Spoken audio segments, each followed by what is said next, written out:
Ramzan special इफ्तारी में बनने वाले बहुत ही ख़ास और बहुत ही मज़ेदार क्रिस्पी एंड क्रंची प्याज के पकोड़े, जिसके बगैर हमारी इफ्तारी जो है वो अधूरी है। हर घर में बनने वाली, हर दिल की पसंद क्रिस्पी प्याज के पकोड़ों की रेसिपी आज मैं आप लोगों के साथ शेयर करने वाली हूँ। अस्सलामुअलैकुम viewers, welcome back to my channel. तो कैसे हैं आप लोग? उम्मीद करती हूँ आप सब खैरियत से होंगे। आज हम बनाने वाले हैं बहुत ही कमाल के, बहुत ही क्रिस्पी प्याज के पकोड़े। ये वो पकोड़े हैं जो सिर्फ प्याज से बनेंगे और इतने मज़े के बनेंगे। ये वो पकोड़े हैं जिन्हें आप एक बार बनाएंगे तो इसके आप फ़ैन हो जाएंगे।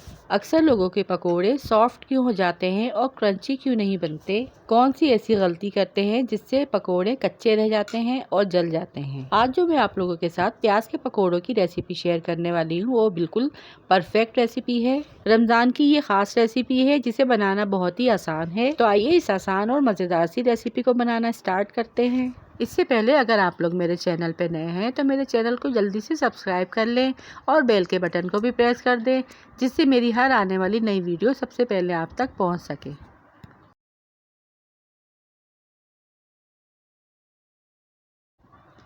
इसे बनाने के लिए सबसे पहले हमें चाहिए होंगी 3 मीडियम साइज़ की प्याज। प्याज को मैंने यहाँ पर स्लाइस में बारीक बारीक कट कर लिया है, जैसा कि आप स्क्रीन पर देख सकते हैं।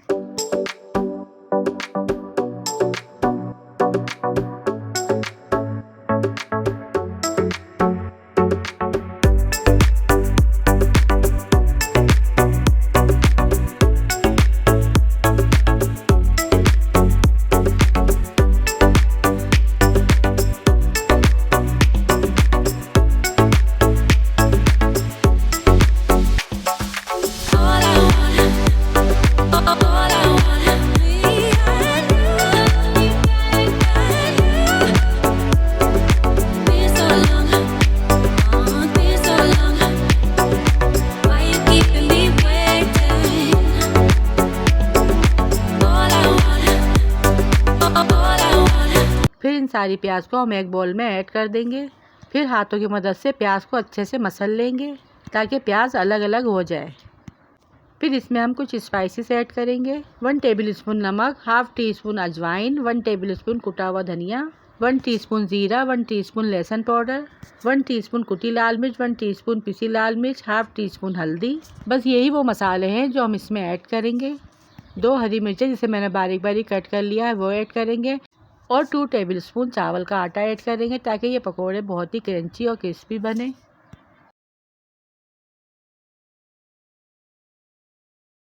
अब इन सारी चीज़ों को हाथों की मदद से अच्छी तरह से मिक्स कर लेंगे। फिर इसमें 1 प्याला बेसन ऐड करेंगे। बेसन ऐड करने के बाद इसमें थोड़ा थोड़ा सा पानी ऐड करेंगे और इसे कंटिन्यू मिक्स करेंगे। पानी यहाँ पे हमें एकदम नहीं डालना, थोड़ा थोड़ा करके ऐड करना है ताकि इसकी कंसिस्टेंसी हम देखते रहें। फिर थोड़ा थोड़ा हरा धनिया पुदीना ऐड करेंगे। इसे भी इन तमाम चीज़ों के साथ अच्छे से मिक्स कर लेंगे। प्याज के पकोड़े थोड़े क्रिस्पी होते हैं, इसलिए हम इसमें बेसन थोड़ा कम ऐड करते हैं। अगर हम बेसन का इस्तेमाल इसमें ज़्यादा करेंगे तो ये बिल्कुल क्रिस्पी नहीं बनेंगे।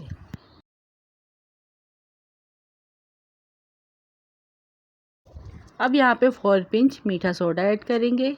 इसे भी अच्छी तरह से मिक्सचर में मिक्स कर लेंगे।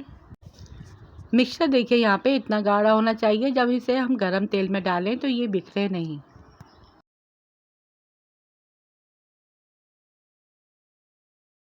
अब दूसरी साइड हमने ऑयल को गर्म होने रख दिया है। जैसे तेल अच्छी तरह से गर्म हो जाएगा, फिर इसमें हमने जो प्याज का आमेज़ा तैयार किया है थोड़ा थोड़ा करके वो ऐड करेंगे। हाथों से डालेंगे, ये थोड़े से क्रिस्पी बनेंगे और लुक भी इसकी वैसी ही आएगी जैसे स्ट्रीट स्टाइल पर मिलती है। पकोड़े कोई से भी हों, सबको बहुत पसंद होते हैं, चाहे प्याज के हों, आलू के हों या मिर्चों के हों। पकोड़ों के बिना हमारा इफ्तार मेन्यू बहुत ही नामुकम्मल रहता है।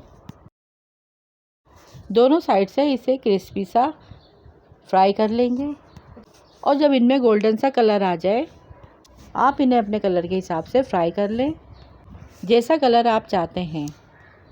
और देखिए पकोड़ों में गोल्डन सा कलर आ गया है और ये क्रिस्पी भी हो गए। अब मैं इन्हें निकाल लूँगी। छलने में निकाल कर इसे प्लेट में ऐड कर दूँगी।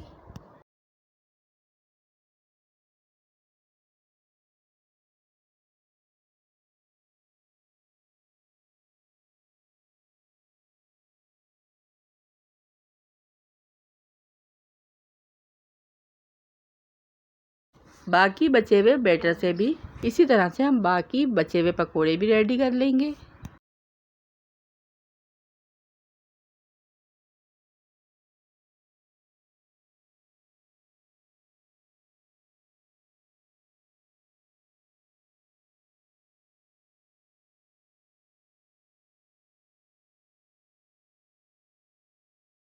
तो लीजिए यहाँ पे रेडी हो चुके हैं बहुत ही बेहतरीन और बहुत ही शानदार से क्रिस्पी करारे मज़ेदार से प्याज के पकोड़े। ये वो पकोड़े हैं जो बनाने में बहुत ही आसान है। ये रेसिपी इफ्तार स्पेशल रेसिपी है। साथ ही इसके सर्व करेंगे हम ग्रीन रायता। ये रायता पकोड़ों के साथ बहुत ही मज़े का लगता है। आप इसके साथ केचप भी सर्व कर सकते हैं। और मुझे यकीन है कि देखते ही आपको अंदाज़ा हो गया होगा कि ये कितने क्रिस्पी और करारे बनकर तैयार हुए हैं। इसी तरह से हम वीडियो का एंड करते हैं। अगर आपको मेरी आज की रेसिपी अच्छी लगी हो तो वीडियो को लाइक शेयर और चैनल को सब्सक्राइब लाजमी कीजिएगा। रखिएगा अपने प्यारों का ढेर सारा ख्याल, दुआ में याद कीजिएगा। Thanks for watching. अल्लाह हाफिज़।